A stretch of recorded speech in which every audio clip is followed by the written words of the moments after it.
So Elvish and his so-called rumored affairs or connections with other females. इसके ऊपर reading लेने के लिए पता नहीं कितनों ने बार बार पूछा है, तो मैं ले रही हूँ reading. And there is one specific woman जिसके बारे में आप बोल रहे हैं, तो वो उसका नाम शायद एम से है, महिरा या something.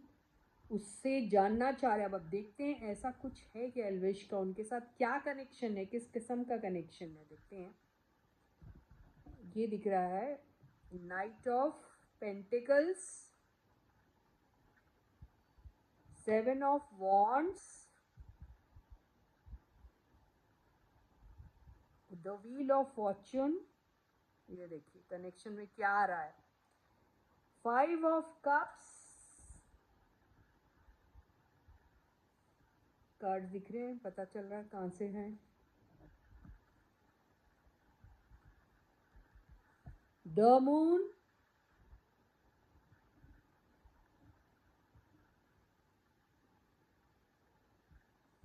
Five of swords and the tower.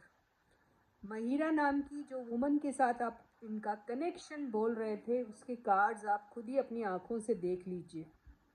क्या दिख रहा है आपको, क्या कनेक्शन दिख रहा है इसमें आपको? कौन से कार्ड्स इसमें दिख रहे हैं जो रोमांटिकली इनका कनेक्शन बताने की कोशिश कर रहे हैं? ऐसा कोई दिख रहा है आपको? Are you able to see any of such cards which indicate that they are in love with each other or they have some kind of a bonding between them? दिख रहा है क्या ऐसा? तो खामख्वाह जबरदस्ती एल्विश को किसी के भी साथ यूं जोड़ने की कोशिश क्यों कर रहे हैं आप? आप एल्विशंस हैं भी कि नहीं ये नहीं मुझे मालूम, या एल्विशा वाले हैं या कौन है, आई डोंट नो.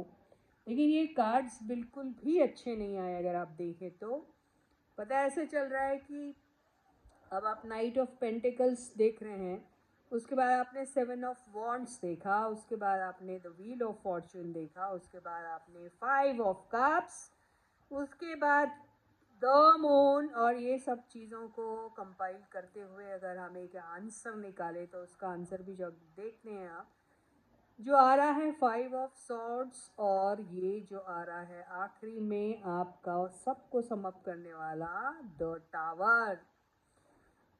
इन लोगों का कनेक्शन अगर प्रोफेशनली कुछ होगा भी तो आई डोंट नो उन्होंने कभी दोनों ने मिलकर कोई काम किया है या नहीं, आई डोंट नो. जो भी है, ये भी इधर भी अगर इन्होंने कुछ ट्राई भी किया होगा तो मुझे ऐसा लग रहा है कि कई बार आप कोशिश करते हैं कि ओके कोई है जिसकी वजह से मेरी ज़िंदगी 360 डिग्री से और अच्छी हो सकती है, या फिर अगर बुरी चल रही है तो चेंज हो सकती है, ऐसा आप सोचते हैं, है ना? तो अगर वो सब सोचते हुए अगर ये प्रोफेशनली भी अगर ऐसा सोच रहे होंगे और कुछ करने के बारे में इन्होंने किया भी होगा, तो उसमें उन्हें रिजल्ट्स तो बिल्कुल ही बकवास या बेकार मिले हैं. इसी वजह से 5 ऑफ कप्स आए, यानी कुछ अटेम्प्ट करके फिर बाद में यू आर रिग्रेटिंग कि why did you do that, है ना? ये हो गया.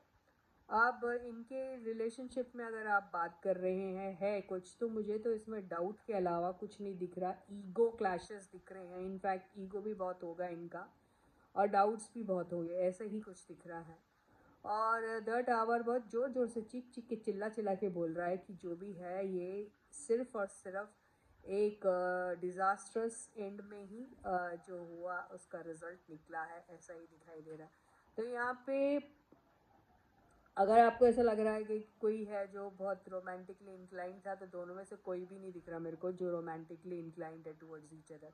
7 ऑफ वॉन्ड्स बता रहा है कि they want to keep themselves protected from everything of such sorts. तो ऐसा कोई इमोशनल अगर आपको कनेक्शन बोलने की इच्छा हो रही है, मन कर रहा है, या आपको ऐसा लग रहा है कि दे आर अ कपल या एक साथ दिखाई दे रहे हैं अगर आपको, तो they are romantically linked with each other, तो यहाँ से कोई भी कार्ड्स वैसा कोई भी स्टोरी नहीं बता रहा है. तो इन दोनों के बीच में सिर्फ ईगो है मुझे दिखाई दे रहा है, और रिग्रेट दिख रहा है, और साथ में डाउट्स बहुत सारे हैं. तो इमोशनली तो डाउन दिख रहे हैं मेरे को ये लोग, एक दूसरे के साथ बिल्कुल भी हैप्पी नहीं हैं. अगर कभी सोचा भी होगा ऐसा कुछ करके कुछ कमाल धमाल कर देंगे, तो उसमें इनको सिर्फ और सिर्फ डिसअपॉइंटमेंट ही मिला है. So with this, I end my reading for you for today. I'll catch you again. Until then, guys, please do take very good care of yourselves. And yes, up next, Elvisha. Bye bye.